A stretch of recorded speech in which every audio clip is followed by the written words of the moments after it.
debatir sobre los temas constitucionales se ha vuelto un hábito nacional. Hoy día la gente comenta los crímenes que se producen en su cuadra y a la vez también qué está pasando en el Congreso, porque se ha vuelto el espectáculo nacional favorito para saber cuándo cae el presidente o cuándo se salva de la censura. Y por otro lado, también hay una tendencia a que la política se concentre en estos temas que tienen que ver con la salida de la situación política.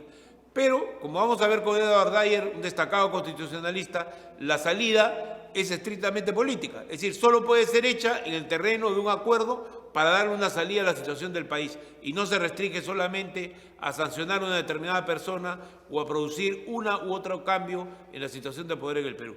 Buenos días, Edward, ¿cómo estás? Qué gusto estar contigo.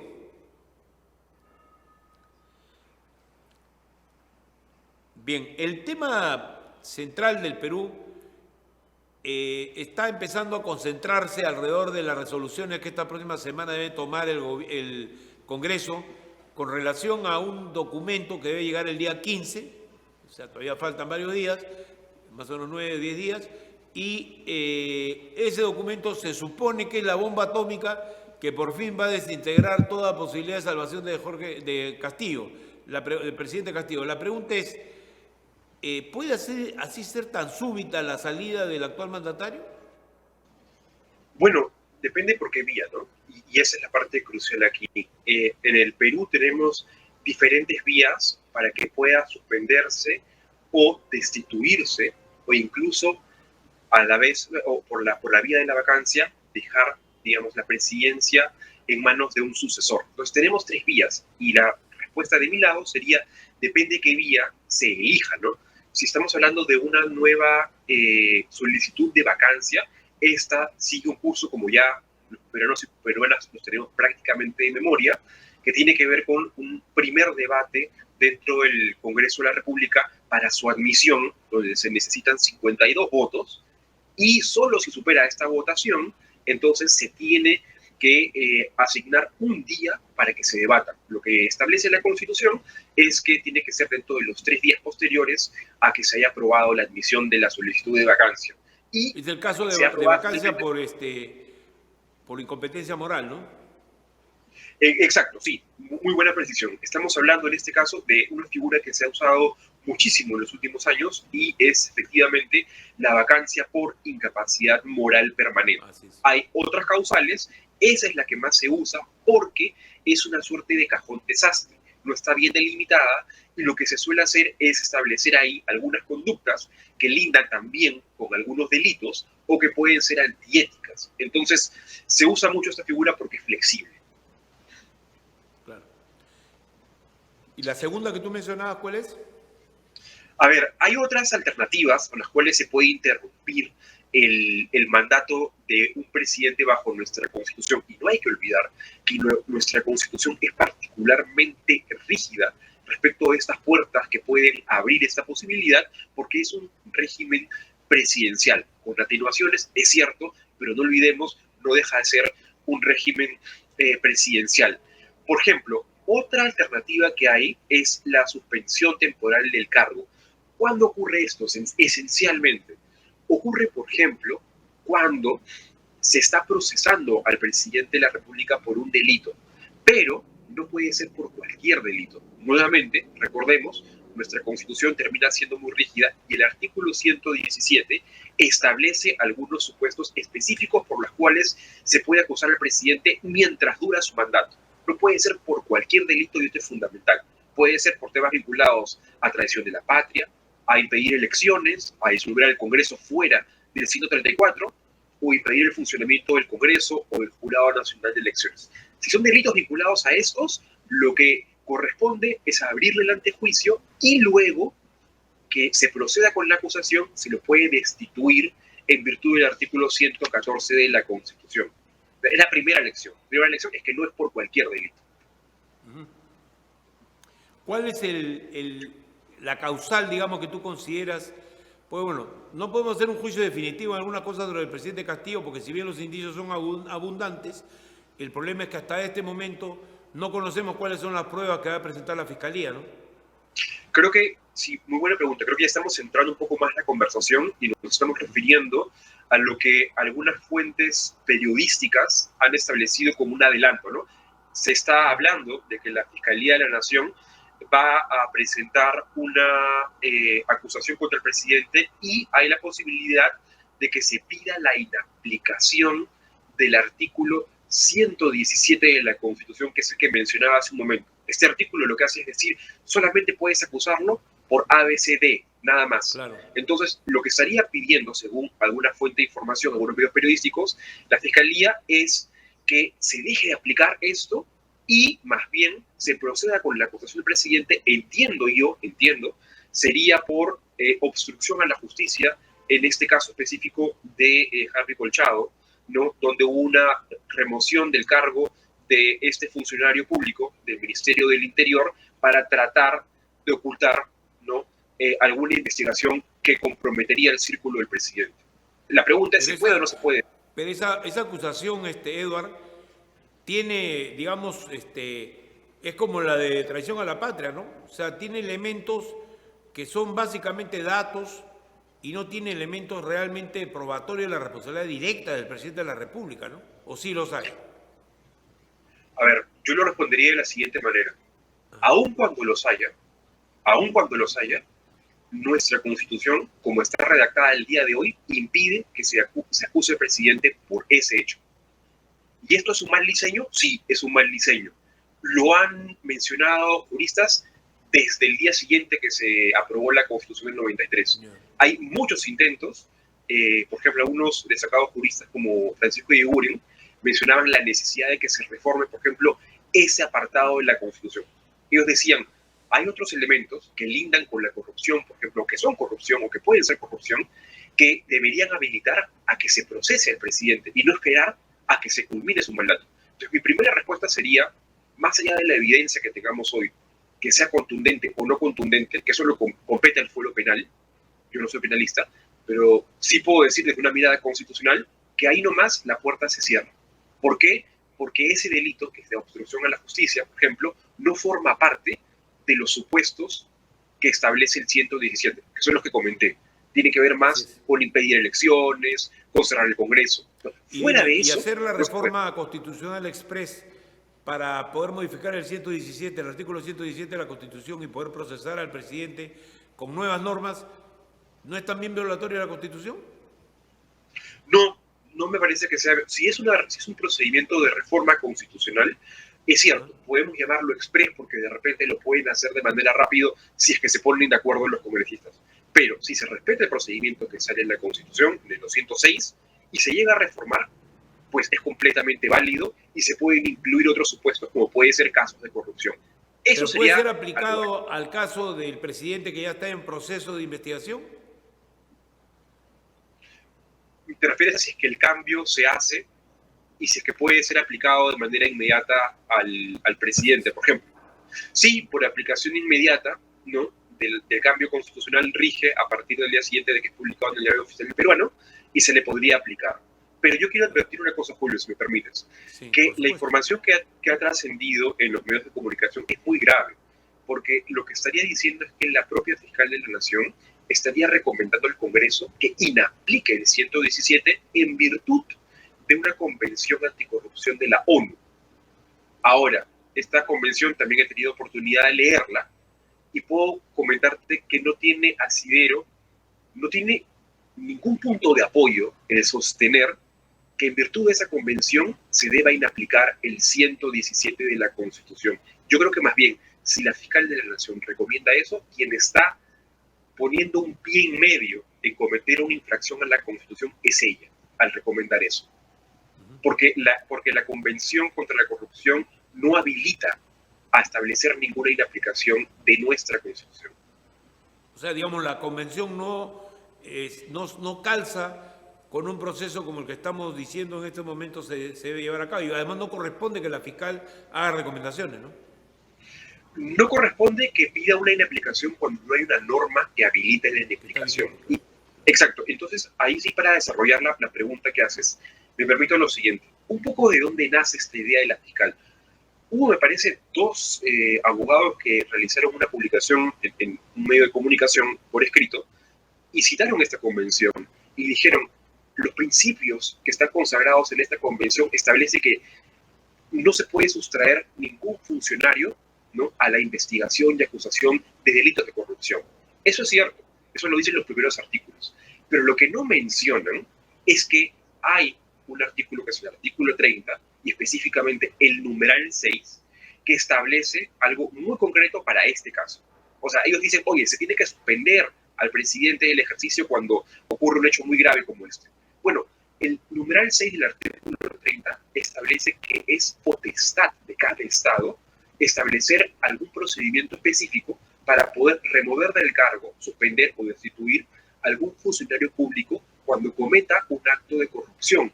Ahora, nuestra Constitución ha establecido ese procedimiento, claro que lo ha establecido, y ese es precisamente el artículo 117 y también el 114. Entonces, para resolver el caso y comentarlo de manera más práctica, si quieres, ellos citan un convenio en la parte en la que les conviene, pero si leen por especificidad el artículo que regula la suspensión en las destituciones, lo que te dice es que cada Estado puede establecer el procedimiento que crea conveniente. La pregunta es, exacto, ¿el Perú lo ha hecho? Sí, lo ha hecho, es el 117. Y el 117 dice que solamente se puede acusar al presidente por 4 supuestos, y los de corrupción no están. ¿Es mala esta figura? Es mala, pero es la que existe. Entonces, ¿tendríamos que cambiarla? Solo por reforma, no por inaplicación. Esa es la respuesta contundente a esta idea que surge. Muy importante. Yo quería preguntarte, sin embargo, un tema de fondo, ¿no?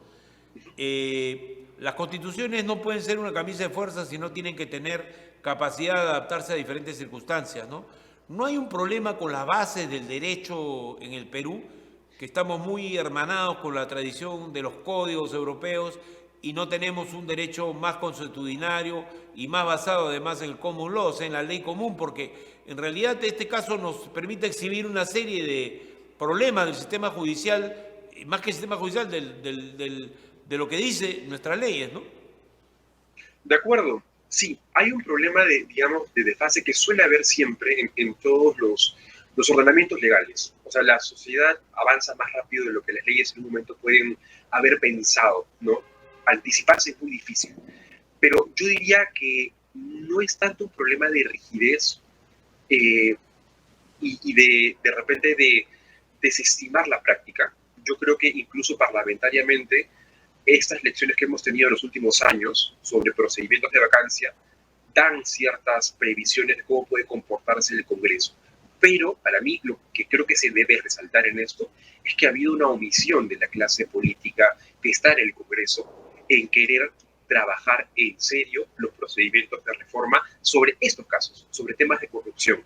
Porque hace mucho tiempo el Tribunal Constitucional ya había señalado de que el 117 era solamente para esos 4 casos. Entonces se sabía que no se podía acusar al presidente por otros casos de corrupción, al menos hasta que acabe su mandato. ¿Se pudo cambiar esto? Por supuesto, mediante una reforma, y no se hizo. Entonces, yo creo que esto no nos cae de la nada. Ya lo sabíamos desde que la Constitución entró en vigencia en el año 93. Falta ajustar las tuercas y señalar a los responsables, que en este caso me temo, son los partidos políticos que han tenido representación en el Congreso en todas estas décadas. Claro. Ahora, acá hay un tema de fondo, que es el siguiente. La figura presidencial, y yo también pienso que los congresistas deben gozar de algunas inmunidades, porque si no son arrastrados a los tribunales por sus propios enemigos políticos. Ese es el concepto antiguo, digamos, ¿no? Y creo que la interpretación en negativo de que la política siempre quiere amarrar a la corrupción o a eventos de tipo penal, está causando también serios problemas. Por ejemplo, la no reelección de los presidentes regionales, la no reelección de congresistas, la no reelección de los presidentes, que en todo el mundo existe y que tiene, digamos, antecedentes de éxito notable. O sea, que no tiene por qué ser un elemento que lleve a que se corrompe el poder o se afiance en el poder gente demasiado tiempo. Claro, ser parlamentario 20 años, como era acá en el Perú, de repente es mucho, pero tiene que haber ciertos límites. Pero cuando los límites impiden que haya continuidad de los que gestionan el Estado, tiene las consecuencias que están a la vista, ¿no? Totalmente de acuerdo. Y de hecho sí hubo casos de algunos congresistas que estaban 20 años probablemente en el cargo. La tasa, sin embargo, si mal no recuerdo, de reelección era del 18% de todos Así los es, congresistas. Era baja, así es. pero la percepción es más fuerte y la ciudadanía asistió a un momento de ebullición, de crisis política, sobre todo en el mandato de Martín Vizcarra en su momento, y cuando se le pidió que votase en favor de este impedimento de la reelección congresal, no hubo dudas, ¿no? La aprobación de este impedimento fue muy Fue alta, 85%. fue escandalosa, pero creo que también nos sirve como Pero ciudadanos. perdón, si me permites, Sí, Edward, por supuesto. fue parte de una maniobra política. Yo participaba en esa época en la PCM y fui testigo de todo ese proceso y creo que ahí hubo una maniobra política que tenía un objetivo, que era debilitar al Congreso, ¿no? Y como ocurre en este tipo de consultas, cuando no hay consenso para llevarlas adelante, salen con esta mayoría, pero el problema es que en realidad esa es la debilidad fundamental, no haber asegurado la reelección, ¿no? De acuerdo. Recuerdo muy bien la época y más bien este fue uno de los incentivos, que es el saber que podía castigar a los congresistas impidiéndoles su reelección para aprobar todo lo demás. Y casi no hubo. De hecho, las encuestas señalaban que un tercio de la población encuestada en ese momento reconocía que no tenía conocimiento de lo que se iba a votar. Un tercio, que no tenía conocimiento de nada. Y por ahí había otro margen alto que no estaba seguro de lo que estaba votando en el referéndum. Pero regresando un poco a lo que mencionabas, creo que las lecciones de esta reforma son palpables. O sea, no solamente es lo que alguien puede opinar técnicamente, ¿no? De que hay peligros hipotéticos. Los peligros son reales, lo vemos hoy día.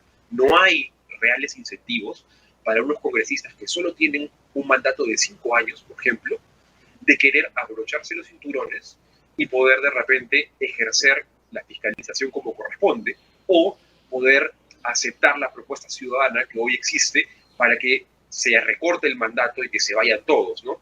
Entonces, si hubiera una clase política que podría vivir con reelecciones, tal vez sería otro el panorama, ¿no? Entonces, hay estos falsos, o mejor dicho, peligrosos incentivos de congresistas que solo entran 5 años y no tienen una visión de mediano o ni siquiera de largo plazo. Esto es peligroso. O sea, no incentiva la carrera política, el dedicar parte de tu vida a la política, porque si tú entras en un mandato municipal, un mandato de carácter regional o de congresista, no tienes la oportunidad de ser reelegido, ¿no? Exacto. O sea, no tienes oportunidad de hacer carrera. Y lo que tenemos que entender en un punto, por más de que tal vez no suene muy popular, es que necesitamos que haya gente que haga carrera. Y habrá gente que haga carrera que es buena, de gente que haga O sea, carrera bienvenido los que estuvieron 20 años y fueron buenos congresistas, ¿no? Pero yo creo que vamos a otro tema relacionado con esto, que tiene que ver con que hay una ausencia absoluta de propuestas de reforma política en el panorama, porque yo recuerdo la improvisada reforma hecha por Tuesta, que es una persona que yo aprecio, que fue jefe de la OMPE, que puso a varios de sus discípulos a trabajar esa reforma. Sin embargo, se hizo en el marco de una situación en la cual no les pagaban sueldo, por lo tanto dedicaron un tiempo marginal, y segundo, fue hecha sin ningún tipo de apoyo técnico del nivel que se requería para poderla hacer bien. Finalmente, las reformas que hizo Tuesta quedan cortas frente a otros mejores proyectos, como fue, por ejemplo, el de alguna congresista que fue vetada por el Partido Fujimorista, pero que presentó una reforma política adecuada, ¿no? Y creo que hay una relación muy perversa, ¿no?, entre el poder existente y lo que tú puedes proyectar como reforma. Si no se adecua a lo que quiere el poder existente, que siempre quiere sobrevivir como toda burocracia, te encuentras con una situación en la cual se prolonga en el tiempo una serie de medidas que, como las que estábamos discutiendo sobre la censura del presidente de la República, que sencillamente impiden cualquier solución a una crisis, ¿no?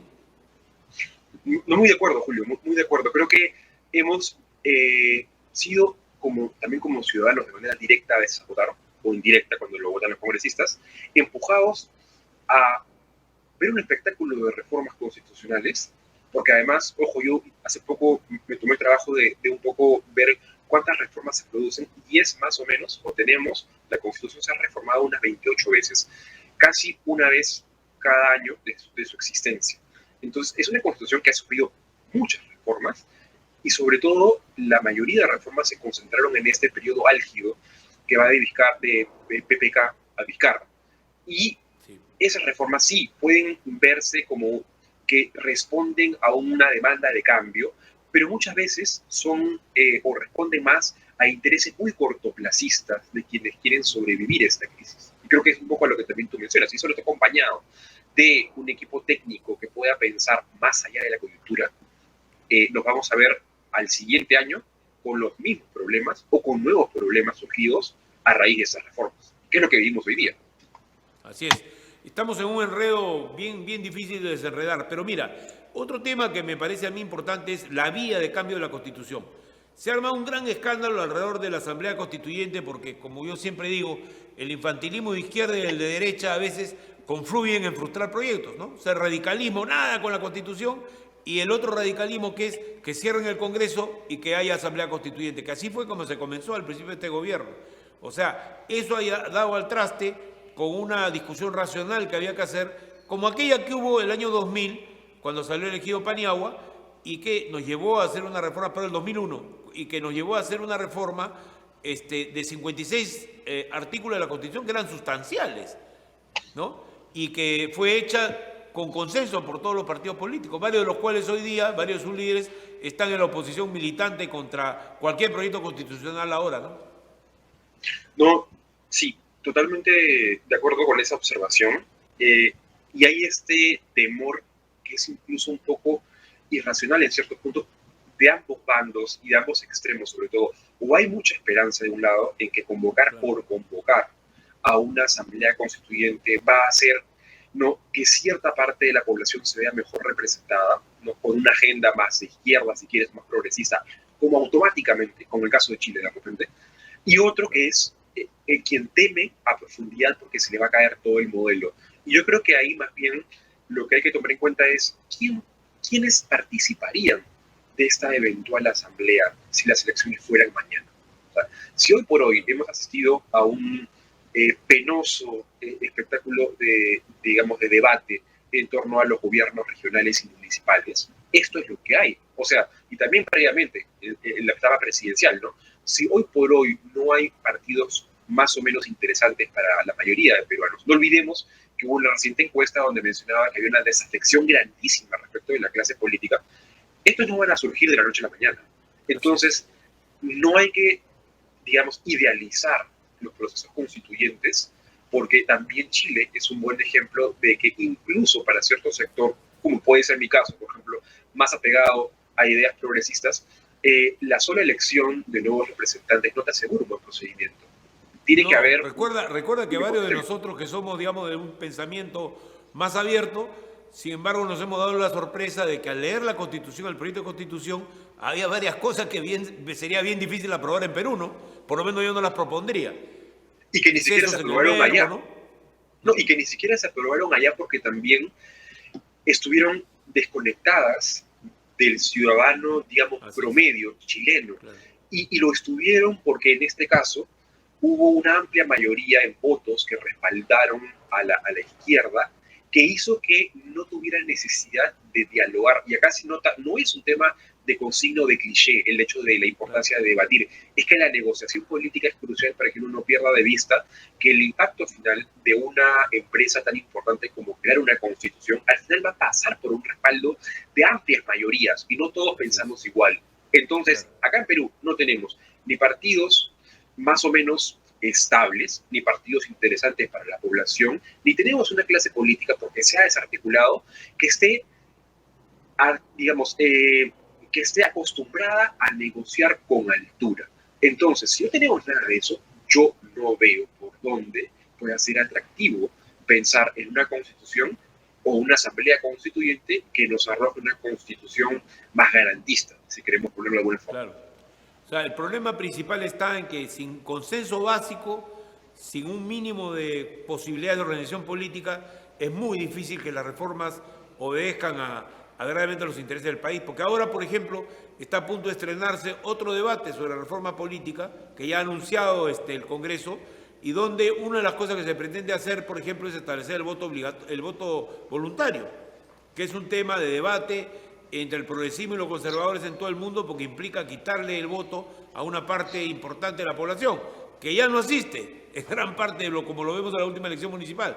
Pero bueno, es un tema debatible, pero en general el debate está viciado por los intereses inmediatos, como tú has dicho. Edward, tengo que cortar porque la televisión, tú sabes, tiene tiempos limitados y te quiero agradecer muchísimo lo que has dicho. Es un gran aporte para poder entender lo que está pasando. Y volveremos, porque estos temas no mueren. La constituyente va a seguir siendo un tema de debate y ciertamente la reforma política. Muchas gracias, Edward. Buenas tardes. Encantado, Julio, a tus órdenes. Amigos, vuelvo con ustedes en pocos momentos a través de Sinfloros, como siempre a través de Conectados.Perú TV, para poder llegar con ustedes a todo el territorio nacional con nuestro mensaje de un periodismo limpio al servicio de la gente.